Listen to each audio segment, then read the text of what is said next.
जीवन हमें एक मौका देता है, इसलिए जब भी सही कॉलेज चुनने का समय आए तो सिर्फ मंगलायतन यूनिवर्सिटी आपके बेहतरीन भविष्य और सर्वांगीण विकास के लिए।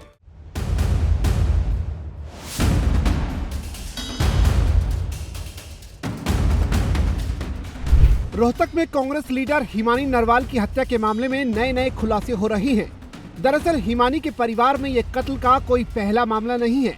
इससे पहले उसके परिवार में मर्डर हो चुका है, लेकिन आरोपियों को कभी सजा नहीं मिल पाई।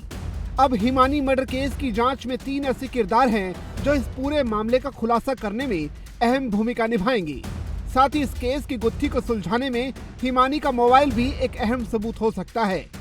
हिमानी नरवाल मर्डर केस से जुड़े इन 3 सबसे अहम किरदारों में से एक है हिमानी का भाई, दूसरी उसकी मां और तीसरे इस शख्स की जांच करने वाली टीम के बॉस यानी हरियाणा पुलिस के एडीजी कृष्ण कुमार राव।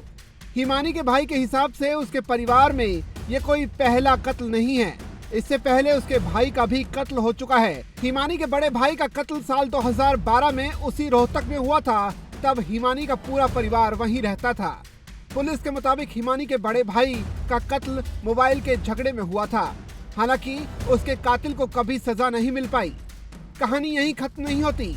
बड़े बेटे के कत्ल के बाद हिमानी के पिता ने भी खुदकुशी कर ली थी। पुलिस जांच के मुताबिक खुदकुशी की वजह डिप्रेशन थी। हिमानी के पिता बीएसएफ में थे, इसलिए अब हिमानी के कत्ल के बाद उसका भाई इंसाफ की मांग कर रहा है। उसका कहना है कि उसके भाई और पापा दोनों की मौत हो गई। इस मामले में पॉलिटिकल पार्टी की साजिश हो सकती है। पुलिस कह रही है कि झगड़ा हुआ था, बस यही मोटिव था।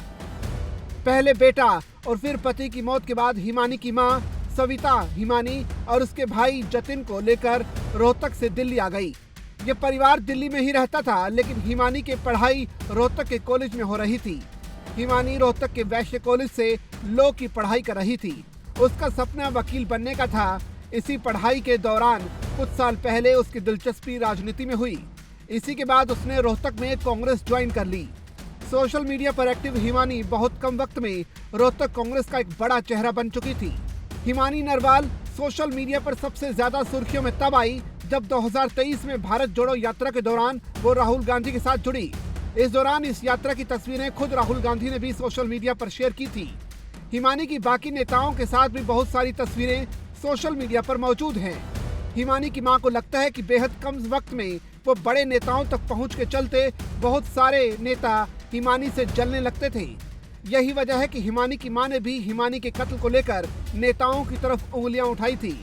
लेकिन तीसरी तरफ रोहतक पुलिस है जो न सिर्फ 36 घंटे के अंदर हिमानी मर्डर केस को सुलझाने का दावा कर रही है, बल्कि आरोपी कातिल सचिन को कैमरे के सामने पेश भी कर दिया है।